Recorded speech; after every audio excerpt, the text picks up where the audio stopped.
સ્વચ્છતા સર્વેક્ષણ 2024-25ના પરિણામમાં સુરત શહેરે બાજી મારી છે, ત્યારે કેન્દ્રીય જળશક્તિ પ્રધાન સી આર પાટીલે આ બાબતને બિરદાવી છે અને સાથે જ સુરતી લાલાઓની સ્વચ્છતા પ્રત્યેની જાગૃતિના વખાણ કર્યા। તેમણે જણાવ્યું હતું કે આ વખતે અહીંના સુપર લીગમાં જે 4 શહેરો આવ્યા છે તેમાં સુરતના માર્ક્સ વધારે છે। જે એક સમયે ગંદુ શહેર કહેવાતું હતું તે આજે સૌથી સ્વચ્છ શહેર બન્યું છે। તેમણે શહેરના સફાઈ કર્મીઓનો સન્માન કાર્યક્રમ યોજવા સૂચન કર્યું। સાથે જ શહેરનો સ્વચ્છતામાં જે નંબર આવ્યો છે તેને ટકાવી રાખવો એ સૌની જવાબદારી હોવાનું જણાવ્યું। આ વખતની સ્પર્ધા હતી એની અંદર જે ઇન્દોર, સુરત, નવી મુંબઈ, ગાંધીનગર આ 4 શહેરો સુપર લીગમાં છે।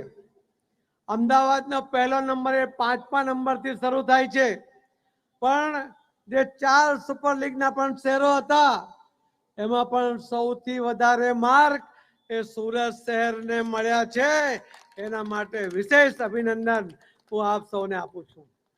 આજે સુપર લીગને કારણે ઘણીવાર ઘણાના મનમાં કન્ફ્યુઝન છે કે અમદાવાદ પહેલા નંબરે છે, પણ સુરતને પાછળ રાખવાની આ દેશમાં કોઈ શહેરની તાકાત નથી, કેમ કે અહીં તમારા બધાનો સાથ અને સહકાર મળે છે।